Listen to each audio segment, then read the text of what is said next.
Olá galera, bem-vindos a mais um vídeo aqui do meu canal. Sou o professor Alan, estarei apresentando para vocês mais um vídeo referente ao curso Python com Jupyter Notebook. Nesse vídeo aqui nós estaremos trabalhando com o bloco it na manipulação de arquivos TXT. Então, gente, o bloco it é usado para definir um contexto em que um recurso externo é utilizado. Por exemplo, um arquivo TXT que você abriu.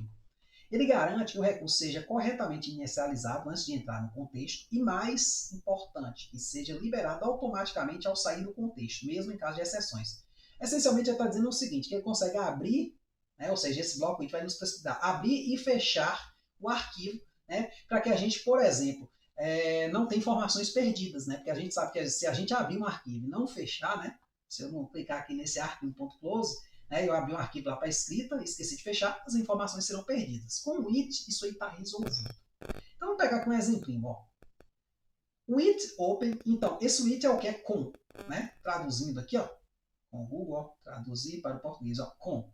Então, com esse arquivo aqui aberto, como arc, então eu vou abrir ele como esta variável aqui, certo? Então eu vou ter o it, aí vai ter aqui o open, aí o nome do arquivo, o modo que eu estou abrindo ele, no caso aqui para leitura, como arc. Então ele vai abrir esta coisa aqui e armazenar na variável arc, certo?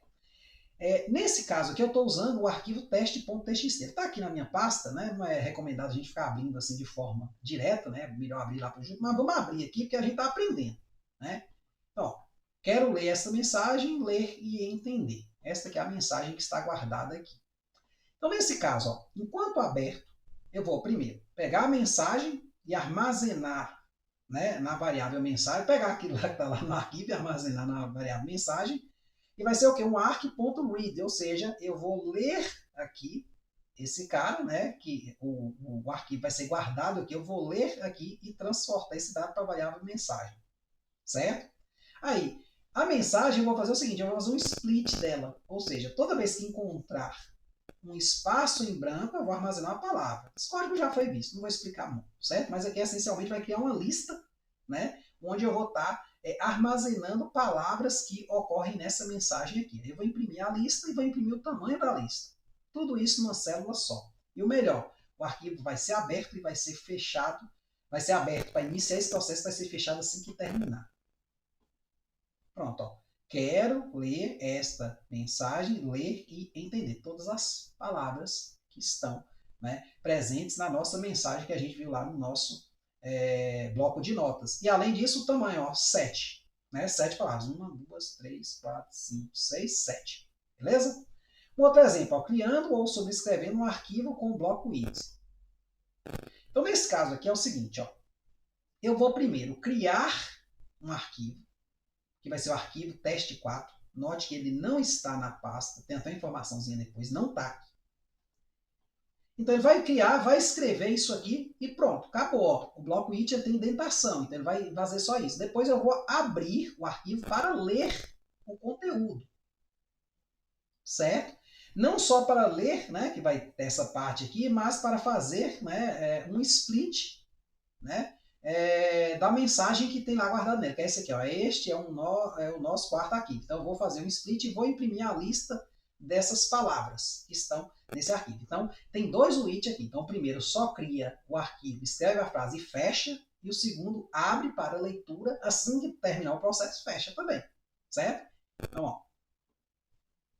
Então, tem aqui, este é o nosso quarto arquivo. Então, primeiro, criou um arquivo que não existia, só que agora eu não consigo ver antes do processo todo, a criação, tal, porque ele já cria e já faz o processo de abertura e leitura. Pronto, ó, este é o nosso quarto arquivo, certo?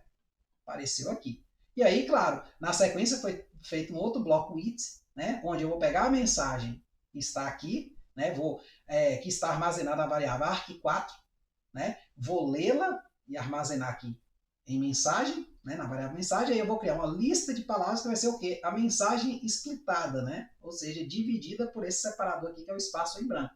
E aí vai imprimir a lista de palavras. Tá certo? Terceiro exemplo, ó, criando um novo arquivo com o bloco it. Eu até já fiz isso aqui em cima, para escrita, mas vamos aqui acompanhar. Então eu tenho aqui, ó, o nome do arquivo teste4.txt, Aí o que acontece? Ó, nesse caso aqui já é um código um pouquinho mais complicado. Eu optei aqui por fazer o seguinte, o arquivo teste4.txt ele já existe, certo? Aí, ó, if ospet existe, aí que o nome do arquivo vai imprimir. O arquivo já existe, não é possível criar um novo arquivo com o mesmo nome. Aqui não vai gerar um erro, vai gerar essa mensagem. Ao invés de gerar um erro, porque existe um método, a gente viu anteriormente, que é o método com X, né, que é o método de criação exclusiva. Eu podia usar ele aqui, só que daria erro, meu código pararia. Aí aqui eu quero o quê? Vou verificar se existe o arquivo. Caso exista, vai aparecer essa mensagem, nada vai ser feito. Aí eu vou tomar as providências. Caso exista, eu vou lá e mudo o nome para teste 5, por exemplo. Aí ele vai executar essa parte daqui. Né? Ou seja, se o arquivo existe, vai ter essa frase. Se ele não existe, o que? Vai ser criado. Este é o nosso quarto arquivo. Certo? E aí vem o restante. Vamos ter, de novo, a mensagem que está lá vai ser armazenada na variável mensagem. Eu vou novamente dividir ela e novamente vou imprimir a lista. Então, meio que uma repetição do anterior, só que presta atenção aqui. Ó. O arquivo já existe. Não é possível criar um outro arquivo com o mesmo nome. Está aqui. Ó. Nesse caso aqui, gente, é importante notar que essa metodologia que é interessante, o seu código não parar. Porque, infelizmente, o do X que a gente viu nos vídeos passados, vou mostrar ele aqui, que é a criação exclusiva, tá aqui, ó, ela gera um erro. Então, seu código para. Aí, se você não quiser a criação exclusiva, seu código for amplo, ou seja, tem uma parte e tem que continuar, aí você pode usar essa metodologia aqui, ó. Então aqui ele vai checar o quê? Se eu botar aqui if, aí os.pet.exist, aí o nome do arquivo é o quê? É o formato que você tem que decorar. Isso aqui não tem jeito.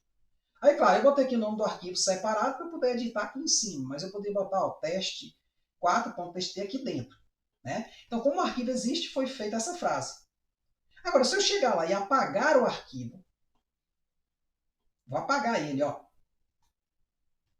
Ou no código, poderia também mudar para teste 5, certo? Aí ele geraria o arquivo teste 5 e escreveria isso aqui dentro dele. Então, ó, quando eu executar agora, ele vai passar pelo if, não deu problema, né? Porque na verdade ele não entrou aqui, porque o arquivo não existia, porque eu apaguei ele, aí ele veio para o else. Então, enquanto estiver aberto, escreva nele, só que escreva o quê? No modo que exclusivo. Nem precisaria ser no modo exclusivo, né? Porque eu apaguei. Né? Poderia ser no modo write mesmo, certo? Então, arq4.write, esse é o nosso quarto arquivo, né? E aí, na sequência, aqui ele fecha, ele abre, escreve, fecha, e depois abre de novo para leitura, pega o conteúdo, armazena na variável mensagem, faz um split desse conteúdo, né, que é uma mensagem, então ele pega lá e divide em palavras, né, com espaço branco e imprime essa lista, certo?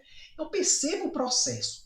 Certo? A princípio pode parecer difícil, o que você faz? Pega esse código aqui e vai mexendo aí conforme sua necessidade. Vai acrescentando coisa, pergunta para o GPT, olha, eu tenho esse código aqui, mas eu queria acrescentar mais essa funcionalidade. Vai brincando nessa forma, certo?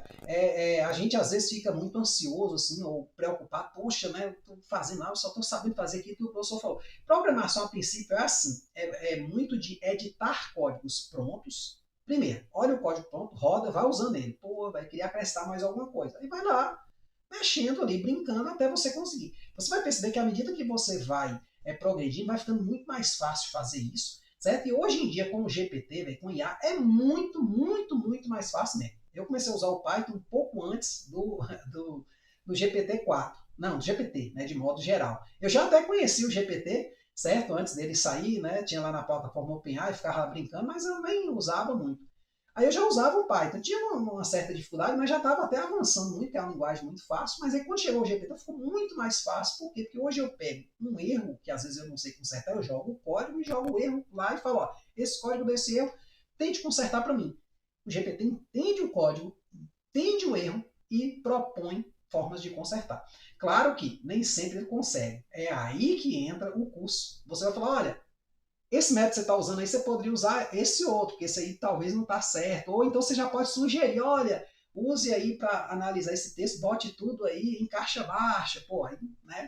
É a sacada que você dá, porque você sabe que tem essa possibilidade, né? Você quer buscar palavras no texto, só que o Python está buscando a palavra especificamente como você digitou. Mas aí você quer ignorar isso e quer buscar a palavra, independente se ela começa com maiúscula, está toda maiúscula, está toda minúscula, você quer achar ela. Então, Nesse sentido, você já pode, porque já encaminhar uma possível resposta para a inteligência artificial. Beleza? É isso aí. Até a próxima.